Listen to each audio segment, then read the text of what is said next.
Friends, welcome to my channel Akshar Quill. Today we will discuss about the most important short question for LTGATE exam from On His Blindness by John Milton. ठीक है, तो इसके पहले भी मैंने आपको एक long question on his blindness से कराया था और मैं यहाँ 2 क्वेश्चन आपके लिए लेके आई हूँ ऑन हिज ब्लाइंडनेस से, जो कि बहुत ही ज़्यादा इम्पॉर्टेंट है और ये 125 वर्ड्स के हैं. तो इसे आप कंप्लीट कर लेंगे तो आपके 3 क्वेश्चन हो जाएंगे और फिर आपका एक जो होता है कि इम्पोर्टेंट क्वेश्चन यहाँ पे तैयार हो जाएगा 3 क्वेश्चन, और इसमें से आपके एग्ज़ाम में कोई ना कोई क्वेश्चन देखने को मिल जाएगा. तो चलिए हम देखते हैं. हमारा पहला क्वेश्चन है, how does Milton use imagery in the poem. इसमें दिखाया गया है कि किस तरीके से इस पोएम में मिल्टन ने इमेजरी का यूज किया है. जैसे कि आप जानते हैं अलग अलग पोएट अलग अलग पोएम में बहुत सारे सिंबल्स का, इमेजरीज का या फिर एलेगोरी का यूज करते हैं. तो यहाँ पे क्या है, मिल्टन ने इमेजरी का यूज किया हुआ है. Milton uses powerful imagery to express his suffering and realization. यहाँ पे बता रहे हैं कि जो मिल्टन ने बहुत ही ज़्यादा पावरफुल इमेजरी का यूज किया है अपने दुख और रियलाइजेशन को एक्सप्रेस करने के लिए. द इमेज ऑफ लाइट, एक इस पोएम में एक लाइट वर्ड है, उस लाइट की इमेज को इन्होंने रिप्रेजेंट किया है. Both his physical eyesight and inner creativity, दोनों चीज़ों के लिए उनकी जो फिजिकल आईसाइट है मतलब आँखों की रोशनी है, और उनके अंदर की जो क्वालिटी है, जो क्रिएटिविटी है, उसके लिए इन्होंने लाइट का यूज किया है. Showing how blindness has affected his life deeply, जो कि दिखाता है कि कैसे ब्लाइंडनेस ने उनके पूरे जीवन को बहुत गहराई से इफ़ेक्टेड किया है. जैसे हमारे ही लाइफ में अगर ऐसी चीज़ें हो जाती हैं तो फिर हम अपने लाइफ में कुछ नहीं कर पाएंगे. वैसे ही इनके जीवन में जब वो ब्लाइंड हो जाते हैं, इन्हें बहुत ही ज़्यादा दुख होता है और इनके लाइफ को बहुत ज़्यादा इफ़ेक्ट करता है. The idea of spent light suggest loss, ये भी एक है कि जो स्पेंट लाइट वर्ड का यूज किया है ये भी एक इमेजरी है. तो the idea of spent light क्या सजेस्ट करती है, लॉस एंड हेल्पलेसनेस, कि जो उन्होंने खो दिया, जो उनका नुकसान हो गया और जो वो खुद में अपने आप को बहुत हेल्पलेसनेस फील करते हैं. He also imagines God as a master. यहाँ पे देखिए गॉड को भी उन्होंने सिम्बलाइज किया है मास्टर से और ह्यूमन को सिम्बलाइज किया है सर्वेंट से. तो यहाँ दिखाते हैं कि जो गॉड है वो मास्टर है एंड ह्यूमन जो है वो सर्वेंट है. Which creates a spiritual picture of duty and obedient. ये सारी चीज़ें क्या करती हैं, एक स्पिरिचुअल पिक्चर क्रिएट करती हैं. किसके लिए, जो उनकी ड्यूटी है, जो उनका ओबीडियंट है, उसका एक इमेज तैयार करती है, एक स्पिरिचुअल पिक्चर तैयार करती है. द फाइनल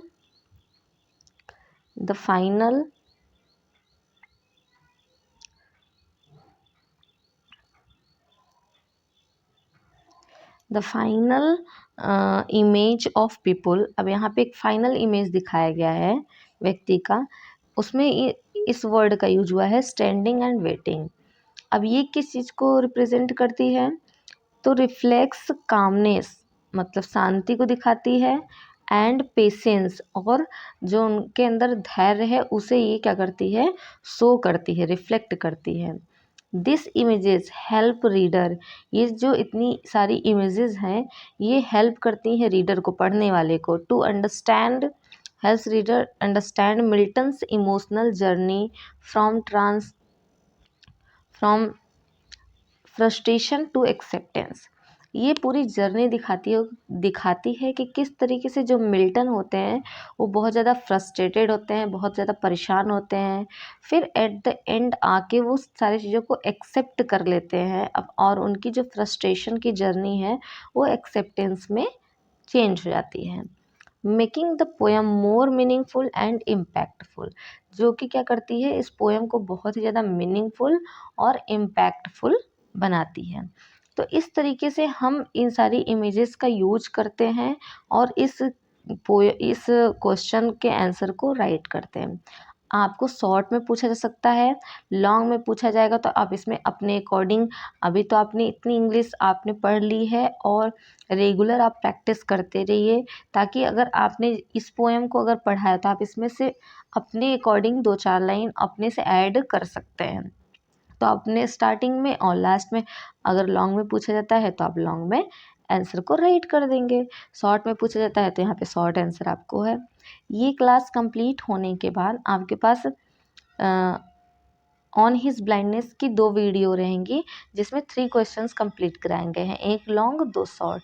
इसी तरीके से मैं आने वाले सारे टॉपिक के क्वेश्चंस को 2-2 3-3 करके कवर करा दूंगी। यहाँ से आपके क्या होंगे, एक प्रैक्टिस बन जाएगा और इसमें से आपके एग्ज़ाम में क्वेश्चन देखने को ही मिलेंगे। हो सकता है क्वेश्चन का जो फॉर्मेट है वो चेंज हो, बट आंसर आपको ऐसे ही राइट करना है और यही टॉपिक उसमें पूछे जाएंगे। ठीक है, अब दूसरे क्वेश्चन को हम देखते हैं अपने। देखिए, ये भी बहुत ज़्यादा इम्पोर्टेंट क्वेश्चन है, क्योंकि जो आपकी पोएम है उसमें ऐसे ऐसे इम्पोर्टेंट लाइन है कि उस लाइन से जो फेमस लाइन होगी उसमें से भी पूछा जा सकता है, वो चाहे आपका ऑन हिज ब्लाइंडनेस से हो गया या और भी जो हमारे पोएम हैं उसमें से हो गया, जैसे ऑन कैनोनाइजेशन हो गया या ode to a west wind हो गया, जैसे प्रिजर्वर और डिस्ट्रॉयड, उसमें 2 वर्ड का यूज है, तो वो लाइन देख के आपसे उसका एक्सप्लेनेशन पूछ सकते हैं कि इसका क्या यहाँ पे यूज है, क्या ये रिप्रेजेंट करता है। तो इस तरीके से भी आपको क्वेश्चन पूछा सकता है। तो एक बार अपने पोएम को और आप लोग रिवाइज कर लीजिएगा, जो उसका टेक्स्ट है पूरा पोएम वो एक बार रिवाइज कर लीजिएगा। और मैं अभी तो और भी क्वेश्चंस कंप्लीट कराऊंगी। एग्ज़ाम आते आते आपके बहुत सारे क्वेश्चन यहाँ पे कंप्लीट हो जाएंगे, जिससे क्या होगा कि आपको एक कॉन्फिडेंस आएगा कि हाँ, मैंने बहुत सारी क्वेश्चन का प्रैक्टिस किया हुआ है और हम अच्छे से उसको कर सकते हैं। और जब एग्ज़ाम पास में आ जाएगा तो मैं आपके इन सारे क्वेश्चंस के पीडीएफ भी प्रोवाइड कर दूंगी, कि कुछ स्टूडेंट होते हैं जैसे सिर्फ की पॉइंट लिखते हैं, तो वो एक बार उसको पढ़ लेंगे अच्छे से, तो उन्हें क्या होगा, बहुत ज़्यादा ईज़िली वे में वो अपने एग्ज़ाम को क्रैक कर पाएंगे। ठीक है, अभी आप लोग नोट्स बनाइए और नोट डाउन करिए, क्योंकि जितना आप लोग प्रैक्टिस करेंगे उतना ही ज़्यादा आपका राइटिंग स्किल इन्हेंस होगा। अब नेक्स्ट क्वेश्चन देखते हैं हम। Explain the significance of the line they also serve who stand and wait. यहाँ पे जैसे मैंने बताया कि ये जो लाइन है ये ऑन हिज ब्लाइंडनेस में बहुत ही ज़्यादा इम्पोर्टेंट लाइन है। ये लाइन कई बार आपको प्री में देखने को मिल सकता है कि ये किस पोएम का लाइन है या किसने इसको राइट किया। तो इसी तरीके से आपको यहाँ पे इसका एक्सप्लेनेशन भी पूछ सकता है आपके एग्ज़ाम में। तो देखिए, इसको हम किस तरीके से इसका आंसर हम देखेंगे। This line is the core message of the poem. ये लाइन क्या है, इस पोएम का बहुत ही कोर मैसेज देता है। It suggest that service to God is not limited to active work और अचीवमेंट। ये हमें बताता है ये लाइन कि जो भगवान के प्रति हमारी सेवा है वो लिमिटेड नहीं है, वो केवल किसी के एक्टिव बिहेवियर या एक्टिव वर्क या अचीवमेंट तक ही सीमित नहीं है, बल्कि Milton realize that even those who cannot perform physical or creative tasks can still serve through patience and faith। Milton कहते हैं इस लाइन के थ्रू कि जो व्यक्ति फिजिकली अपनी मतलब वो सर्विस नहीं दे पा रहे हैं गॉड को, या फिर क्रिएटिव टास्क नहीं कर पा रहे हैं, वो भी क्या कर रहे हैं, भगवान के उसमें अपनी सेवा दे रहे हैं। कैसे दे रहे हैं, पेशेंस, धैर्य और फेथ के ज़रिए दे रहे हैं कि उन्होंने उनको अगर गॉड में फेथ है और वो धैर्य से अपनी बारी का वेट कर रहे हैं, तो वो क्या कर रहे हैं, वो भी एक सर्विस मानी जाती है, गॉड उसको भी प्रेज़ करते हैं। The line removes The line removes the feeling of guilt and helplessness and he initially experiences due to his blindness। ये लाइन क्या करती है, पोएट की जो गिल्ट होती है और जो हेल्पलेसनेस की फीलिंग होती है उसको क्या करती है, उसको रिमूव कर देती है। He initially experiences due to his, जो वो ब्लाइंडनेस के कारण फील कर रहे थे, हेल्पनेस और गिल्ट, उसे क्या करती है ये लाइन, ये थॉट उसको रिमूव कर देती है। It teaches that acceptance of one's condition and trust in God's plan is also valuable. अब ये जो लाइन है, ये जो पोएम है, ये हमें क्या सिखाती है, टीचेस दैट, ये जो मिल्टन को भी एक उससे टीचेस मिलती है, मतलब सीख मिलती है, और ये पोएम वैसे भी सोसाइटी और हमारे लिए भी एक क्या है, बहुत ही ज़्यादा मोरल पोएम ये मानी जाएगी। इट टीचेस दैट एक्सेप्टेंस, कि जो हमारा एक्सेप्टेंस है, किसी की कंडीशन को एक्सेप्ट कर लेना और गॉड के प्लान पे क्या करना, ट्रस्ट करना, बहुत ही ज़्यादा वैल्यूएबल माना गया है कि जो गॉड करेंगे, जो उनका प्लान है वो कहीं ना कहीं अच्छा ही रहता है।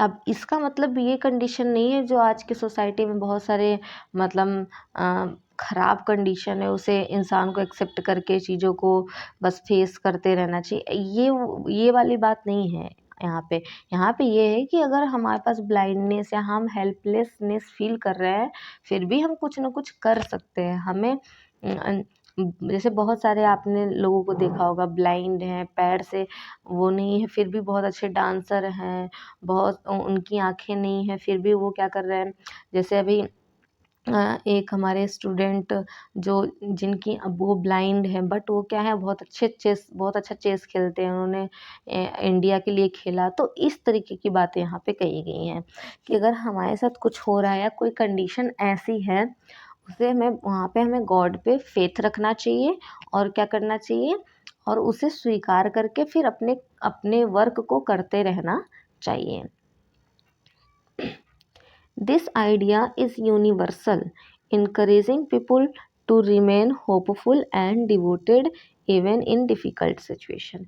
ये आइडिया क्या है, यूनिवर्सल आइडिया है जो व्यक्ति को करेज करती है और क्या करती है, होपफुल बना के रखती है और डिफ़िकल्ट सिचुएशन को क्या करती है, फेस करने के लिए एक तरीके से तैयार करती है।